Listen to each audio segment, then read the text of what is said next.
Da, da, da.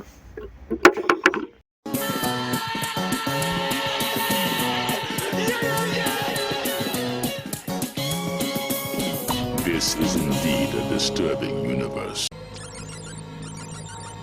Hello, greetings, and welcome. Welcome to the Stereo 999 YouTube channel. I am your host, the artist formerly known as Stereo Steve. And I'm here with my pal, Mr. Gopher.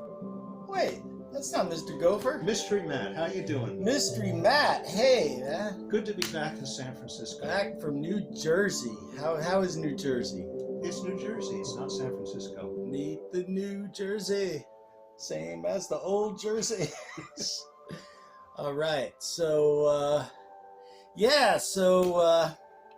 Mystery Matt is up for the weekend to go dig for records. I think later today we're gonna do Amoeba, maybe another store, and then on Saturday there's like a record fair at a brewery. I think it's not like a real record fair. I think it's just one dealer, but they're gonna have beer and food and records, so that's gonna be something interesting. Well, I went to something like that recently for Record Store Day. Yeah? And I got a couple things in here from that you're going to enjoy. Okay. Yeah. All right, well, let's just skip ahead to before we go out, we're gonna go eat and dig for records. You saw the video we did last year. It's gonna be kind of the same kind of deal. But we're gonna do a live action VCLT. And you know, the first time I heard the expression VCLT, I had to Google it. But what it stands for is Vinyl Community Love Train. And that's when collectors gift each other records, you know, like in the mail or whatever. But since we're both here, no post office necessary. So you got a bag of records that you're giving me. Yep.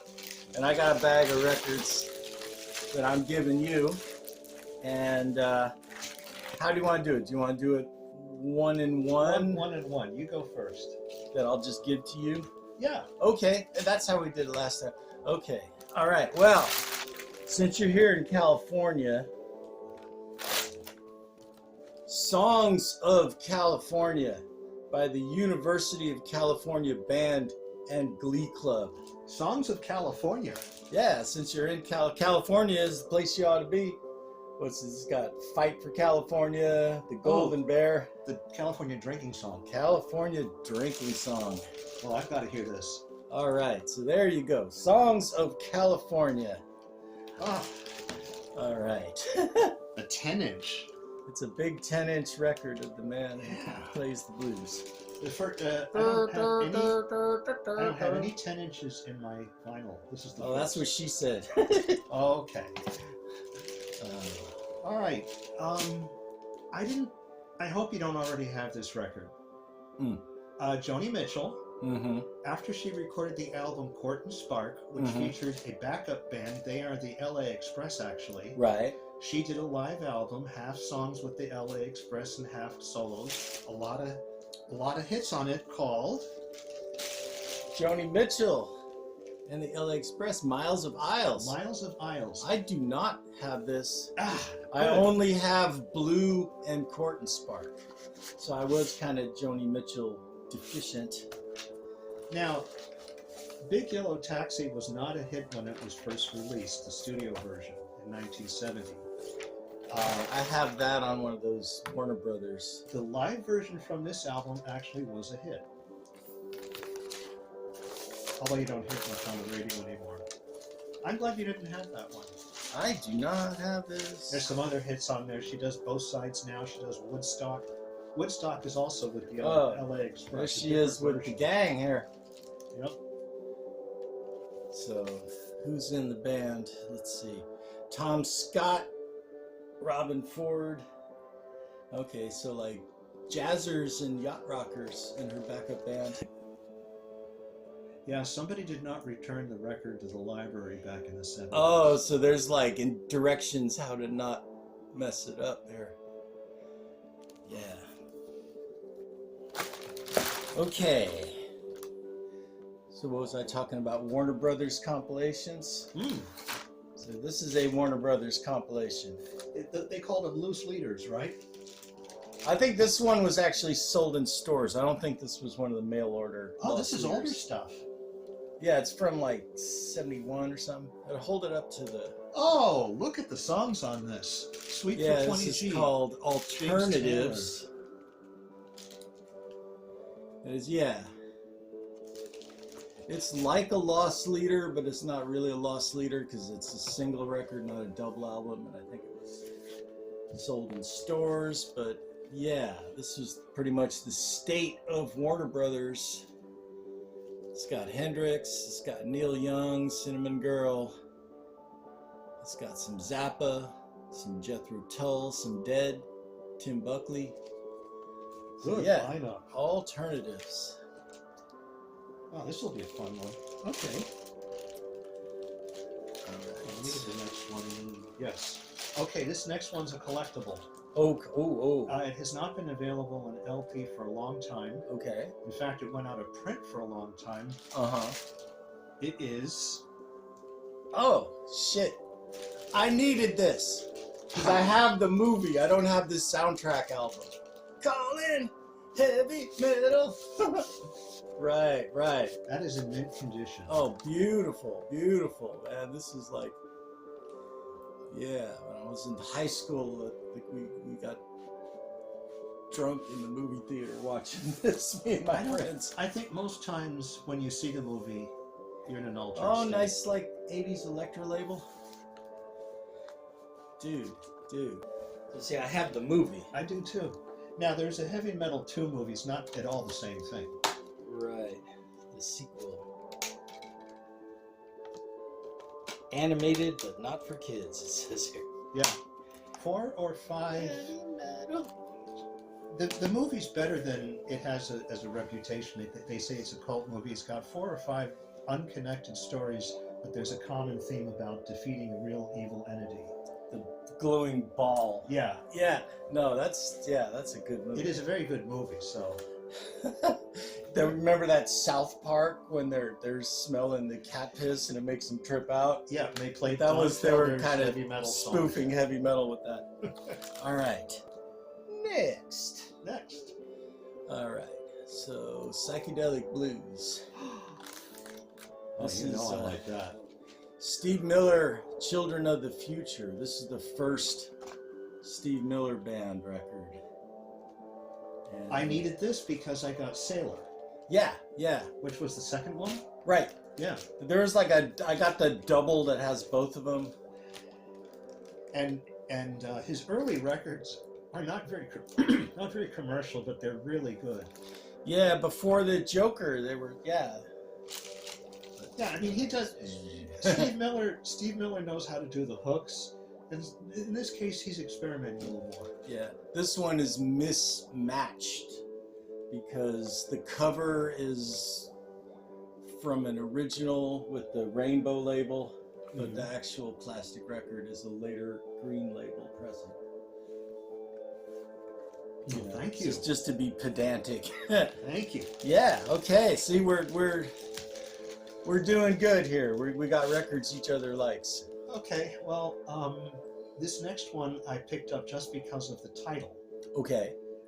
But I also looked at it. Paul Butterfield's second to last album in his lifetime, in the mid-70s, he titled it North South. Butterfield Blues Band. Yeah. No, this is solo. Yeah, but that's the guy from Butterfield Blues Band. And this is more of a mid-70s funk, rock and roll, less of a blues record. Okay. So it's kind of like Memphis. This is Willie Mitchell produced, recorded in Memphis. And let me see. I'm just looking at that. He's singing more rock and roll here. More of a rock album because it's funky. Huh? Okay. Yeah. Neil Sedaka, Baby Blue.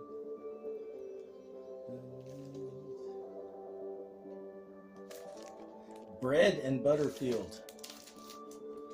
All right. No, this is cool.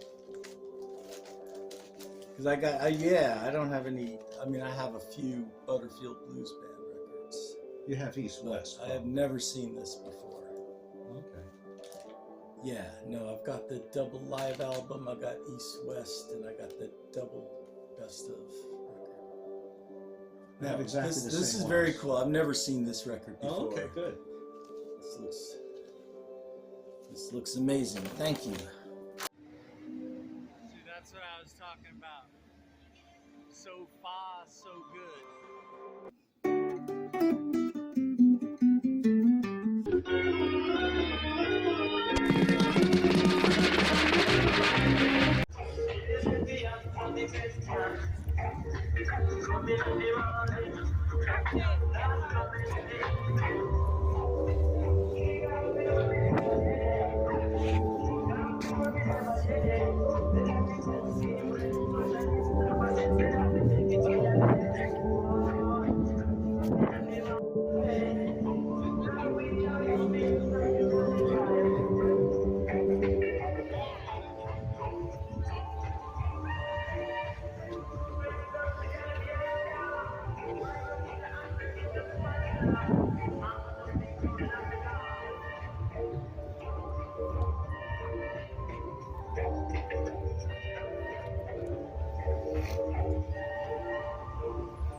Oh yeah, that's just fine. Come on, boys. Just one more time. Okay. This band is from the 80s. This is the Ray Beats. And Never heard. Ray Beats were a surf band with like no wave musicians. Jody Harris, the guitarist, who also played with, I think, with the Golden Palominos, and I saw them. yeah, and he did that trippy record with Robert Quine. But yeah, so this is Jody Harris doing surf music. This was, I used to totally rock this record in 1983, and this is like a spare copy. which I I'm love that giving early to you. release. Thank you. Yeah, you will dig that. Okay, the next one I found at the record fair, and I was thrown off because it says Peter Gabriel Against All Odds. This is a 12-inch single. It is not the song Against All Odds, and that's why I picked it up and looked at it like, oh, what? He does the Phil Collins song. What it is Walk Through the Fire was a song from the Against All Odds. This has Walk Through the Fire. It has a remix of I Have the Touch from his Security album, a much better version of the song, and something else I didn't actually listen to yet. Well, that's kind of cool. Yeah. Oh, nice red and green Virgin label. This is cool because I only had Peter Gabriel up until the Melting Face album. That's a good record. So I didn't have any later Peter Gabriel. This is very 80s. It's pretty cool. 84. Yeah, okay. Awesome. All right. This is Dave Edmunds, Rocker. And it's a double compilation of his early stuff, like the stuff with Love Sculpture and like the early, like I Hear You Knocking kind of, where he's playing all the instruments. And I have all of these songs on other records, so I thought I would pass this along to you. But it's got a lot of the early like blues helping stuff and the psychedelic singles. Awesome. I will pass that. Yeah, I figured you would dig that. Oh, very much appreciated. Yeah. Oh, thank you. Okay, so this last one's a little bit of a joke. Okay. What is your favorite song by the Smiths? How Soon Is Now? The 12-inch single. Oh. All right.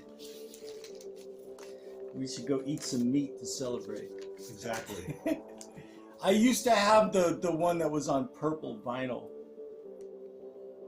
There was like a purple splatter vinyl, but it was actually William, It Was Really Nothing, and How Soon Is Now is the B-side.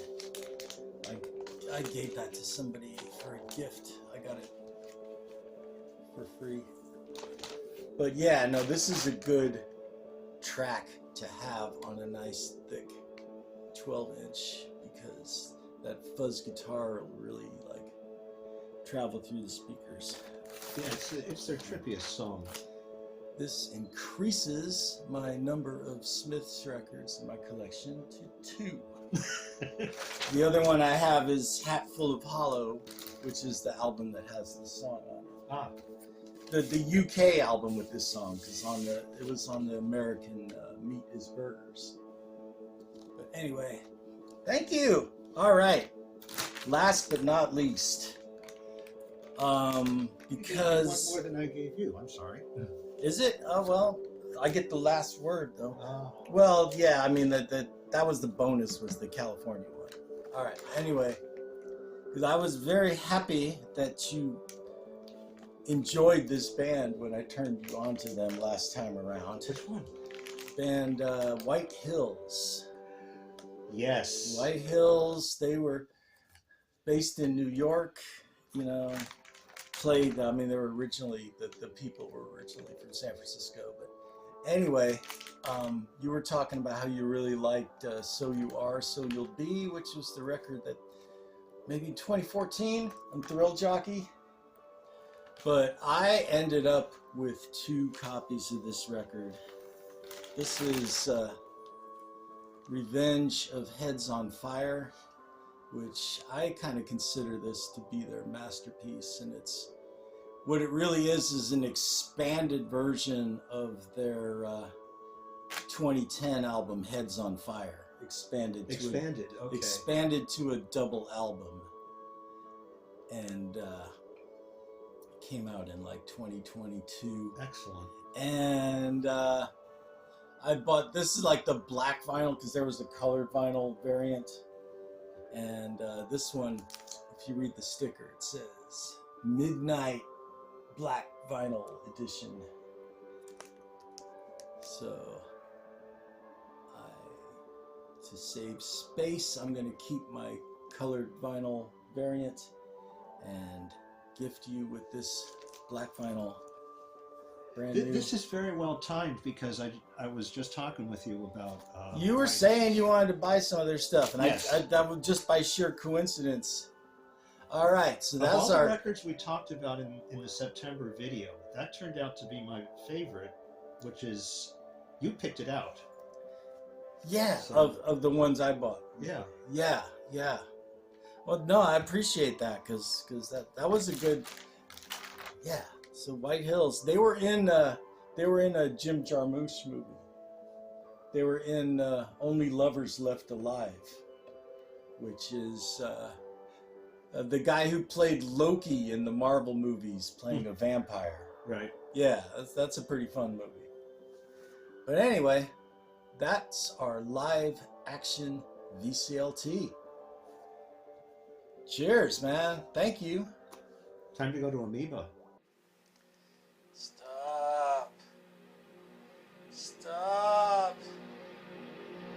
Stop. Stop. Stop. What is this band called? Witch Vomit. Okay. Bitches Brew.